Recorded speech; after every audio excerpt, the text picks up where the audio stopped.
connais l'Aveyron évidemment pour des raisons purement familiales. Mais non, j'ai vécu 20 ans ici. Hein. Non, mais aujourd'hui, je sais, mais aujourd'hui, si tu veux, quel est le regard du gars du très haut niveau de foot qui regarde ça c'est quoi ta façon de voir ça? Ma façon de voir? Ouais, comment tu le ressens ça? C'est que je viens d'ici. Tout simplement, c'est un gamin qui a évolué dans un super environnement, avec des éducateurs. J'ai rappelé ça il y a peu dans une intervention demandé d'intervenir entre le formateur et l'entraîneur. Et avant tout, je leur ai dit, je viens de rencontres de personnes. Et je pensais à mon instituteur qui m'a, comment dirais-je, qui avait déjà tout compris des cycles scolaires, et l'après-midi, au lieu de nous faire bosser, il nous faisait jouer au football. Ça, c'était quand même super.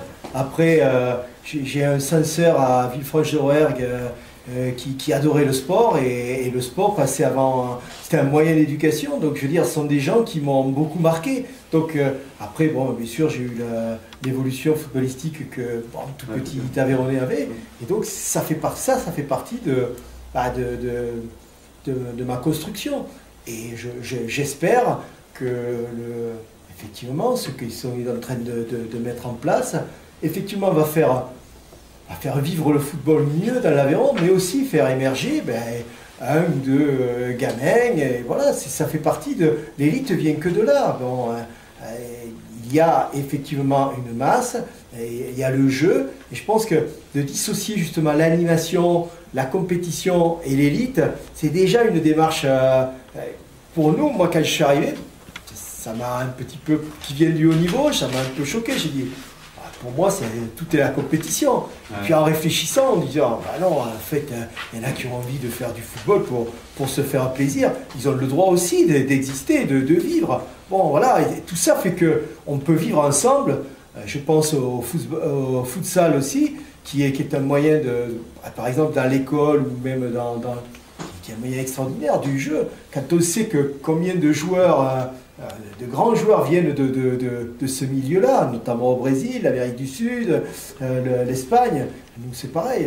Moi, j'avais un très bon joueur à Monaco, il s'appelait Néné, bon, il vient de là. Après, bon, il y a le football féminin. En arrivant à la DTN, j'ai pris plein la tête. C'est vrai, je découvrais, honnêtement. Et il y a des entraînements qui sont faits, notamment pour l'entraînement des stagiaires, pour l'évaluation, ainsi de suite. Ce sont des groupes féminins.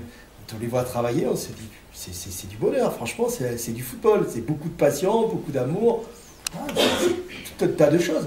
Et on fait vivre le football. Je pense que, pour moi, le football est un moyen d'éducation qu'on n'utilise pas en France, pas suffisamment.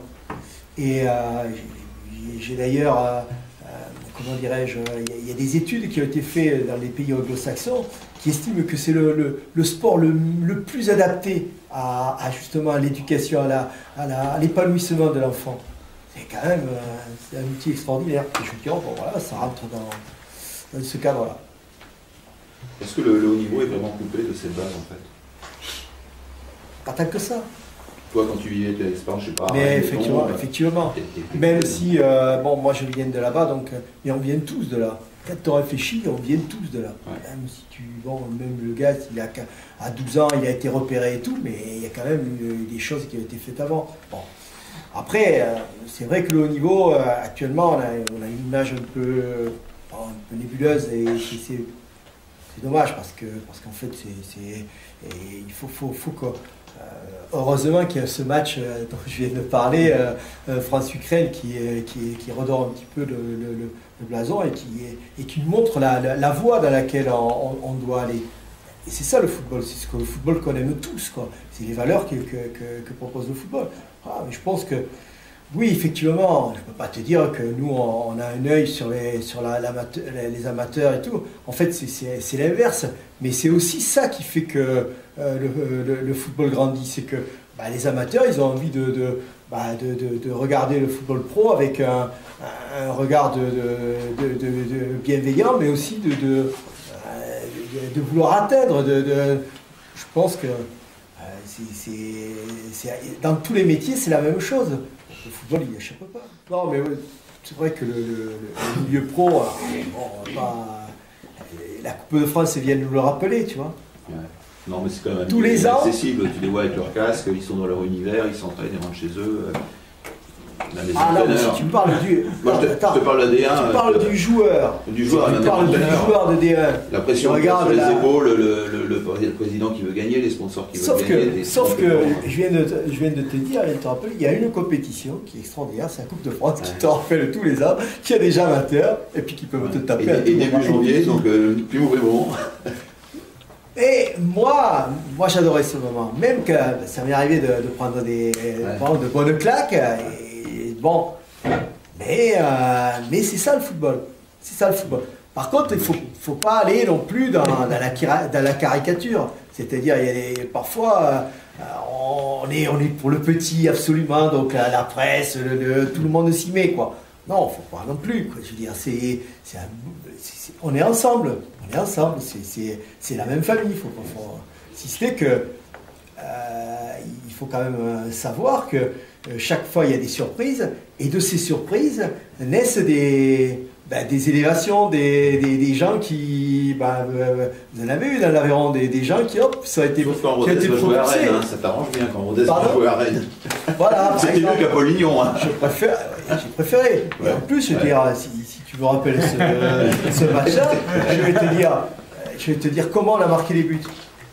Vas-y. Est-ce que tu te souviens? Moi, plus vraiment, non, mais je me rappelle plus trop. On marque sur 2 coups de pied arrêtés. Ah oui, voilà. On marque sur 2 coups de pied arrêtés parce que je sais pertinemment que ça va être très compliqué. Tu as la tête de mes joueurs, est très très compliqué, surtout les Rennais. Hein. Je te le garantis que c'était. Bon, il faut rester humble, toujours très. Moi, j'ai toujours eu du respect pour le milieu amateur parce que je veux dire, j'en venais de là, je le savais. Mais. Je veux dire, on sait pertinemment que sur un match, la motivation je veux dire, maintenant, les entraîneurs de CFA, de National, voire en dessous, hein, attends, ils voient tous les jours des matchs à la télévision, ils analysent et tout, ils ont de la compétence. Les joueurs veulent vraiment montrer quelque chose. Toi, dans ton club pro, tu as des joueurs qui veulent, ils le prennent un peu, et puis là, ça se nivelle très vite. Et comme nous, il faut aussi appeler ça, c'est-à-dire le milieu pro a fait beaucoup avancer le milieu amateur, c'est que beaucoup de joueurs qui sont formés ne passent pas en pro, ils viennent renflouer les clubs. Et ça a énormément fait évoluer les bons clubs amateurs. Donc tout ça, on voit bien que c'est la même marmite. Donc, et je dirais que donc j'ai beaucoup respecté et les joueurs m'ont suivi. On a marqué dans des situations sur lesquelles on avait bien analysé le jeu de Rodez. Physiquement, il y avait beaucoup de respect, l'humilité, elle est arrivée. Pardon? Sur le match, il y avait une grosse différence physique. Hein. Ouais, quand même, bien sûr, plus fort. bien sûr. On a mis un peut-être pas. Bon, on n'avait pas. Mais on n'avait pas. Voilà, il fallait marquer assez dans les moments chauds, on l'a fait. Et puis après, on a respecté, quoi. Je veux dire, si c'est. Quand on voit ça, en fait, l'actualité est extraordinaire parce qu'il y en a qui sont passés à la glace. Bon, moi j'ai perdu mon job dû à ça. Bon, c'est courant, bon, c'est pas grave, mais ça fait partie des choses. Et ça m'a donné aussi. Pour moi, la Coupe de France, c'est vraiment une compétition merveilleuse. J'ai toujours eu beaucoup de plaisir à la jouer. Alors une question peut-être un peu différente, mais j'ai jeté sous la main. Qu'est-ce que tu penses de ces clubs qui se qualifient pour les Coupes d'Europe, grand débat en France, et qui ne jouent plus après la Coupe d'Europe, genre Bordeaux cette année ou d'autres? Alors on a le discours, on veut être européen, on est européen, mais on s'en fout. En fait. C'est un faux débat. On joue la compétition pour être au meilleur classement possible. Alors, effectivement, quand tu es en deuxième division, tu as 2 choses à jouer. Le maintien ou la montée, d'accord avec moi? Et quand tu es en première division, tu as le maintien, tu as le classement parce que financièrement, tu sais que ça peut être intéressant. Et puis tu as l'Europe et tu as comment dirais-je, le titre. Bon, et plus les coupes, d'accord? On vient d'en parler. Mais l'objectif, effectivement, D'autant plus maintenant que le titre, ça va être compliqué pour beaucoup d'équipes. Donc, c'est un objectif. Après, tu arrives à l'équipe d'Europe. Et oui, là, tu es sujet. Tu dis au président, dites-moi, président, vous savez, on va avoir 8 matchs il va falloir quand même un effectif un peu plus. Ah ouais, mais moi, j'ai pas de sous. Et en plus, il faut qu'on gagne le meilleur joueur. Ah, d'accord, bon. Donc, tu es sujet à la partie économique du club. Il faut admettre tout ça, simplement, il faut savoir, moi je le dis et je le répète souvent, en France, on est un bon centre de formation pour les pays limitrophes, autant l'Angleterre, l'Espagne, l'Italie et même surtout non, et l'Allemagne. Bon, pourquoi? Parce qu'ils ont des moyens colossaux à côté de nous.